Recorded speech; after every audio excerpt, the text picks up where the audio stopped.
na ang Senado sa harap ng lumalalang krisis sa langis na umaapekto sa pamasahe at kabuhayan. Tunghayan ang ulat na ito.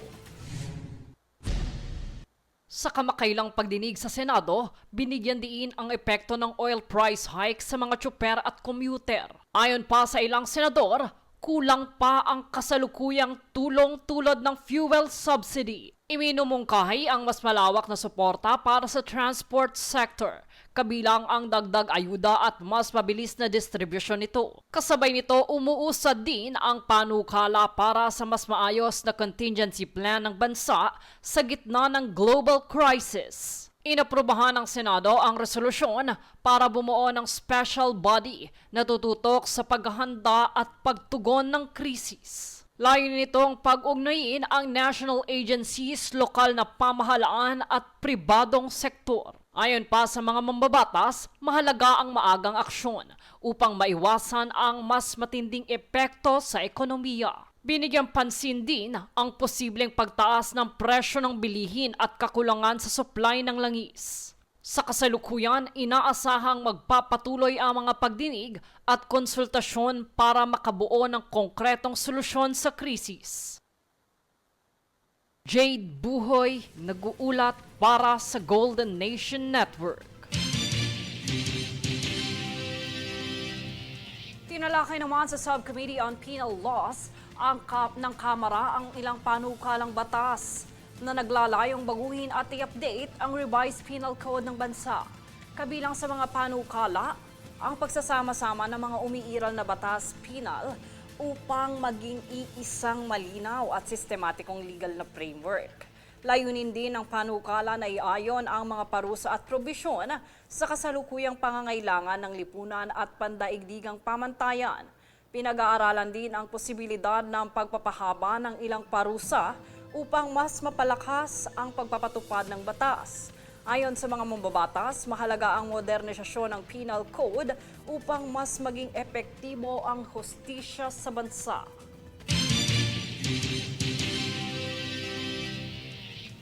Sa ibang balita, nasabat ng Bureau of Customs o BOC ang tinatayang 1 bilyong pisong halaga ng iligal na vape products sa Navotas City. Mahigit 3,000 kahon ng e-cigarettes ang narecover sa isang warehouse matapos ang operasyon ng mga otoridad.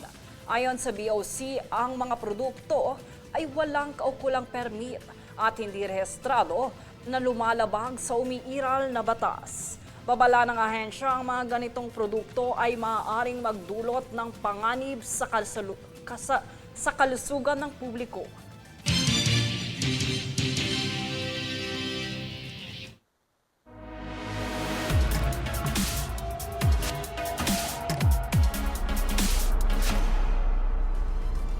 Pelikulang Pinoy pero pang-international ang atake.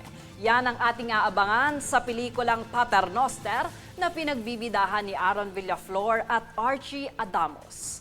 Ang buong entertainment news na ito, tunghayan.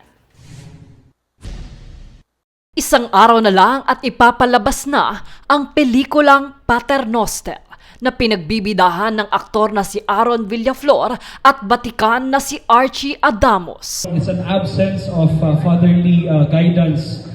So lahat po ng mga kabataan ngayon na umaharap sa mga pagsubok regarding sa mga issues nila o relasyon nila with their father, dito nyo po makikita sa pelikulang ito. Ang storyang ito ay umiikot sa buhay ng karakter na si Peter na ginanapan ni Aaron, kung saan magkakaroon ng kaabang-abang na mga kaganapan sa pagitan ng kanyang ama na si Ninong Deo, na siyang binigyang buhay ni Archie at kilalang leader ng Alpha Aguila. Director sa pelikulang ito, at syempre po gusto kong ipagmalaki sa inyong lahat dahil naging kaparty po ako sa napakahalagang proyekto nito ni Director Matt. At dito po makikita natin ang mga karakter ng isang anak, tatay, asawa. Kakaiba ang pelikula at bukod sa lahat, gawang pang-international dahil ito'y sa direksyon ni Mutas Kotrub. Looking forward to have everybody see it. We're very excited. The whole team is very excited. And we will want to hear how you feel about it. Sa panulat naman ni Raymond Jamson, angat ang galing ng Pilipino na kaya nitong makapagsabayan sa Hollywood films dahil sa naiiba ngunit nakakamanghang atake nito. At nakikita po ninyo sa pelikula na ito kung gaano kapulido gumawa ang isang katulad niya. At tayo po bilang writer na tumulong sa kanya ay sobrang natutuwa din dahil ibabahagi din natin yung ating kultura bilang Pinoy. And of course, yung ating family culture, no? Yung paano ba maging isang ama. Siguradong sulit ang panonood dahil hindi lang ito umaatikabong aksyon at drama. May temang tumatalakay sa pamilya, lipunan, kasarian, kapangyarihan, maging ang pagpapahalaga sa kaisipan. When we started the story, it was about reconciliation. It's about kind of merging these two elements, understanding and acceptance. Inaanyayahan naman ng mga aktor na gumanap sa pangunguna ni Aaron ang mga fans, lalo na ang mga tatay, na manood ng Paternoster sa March 25.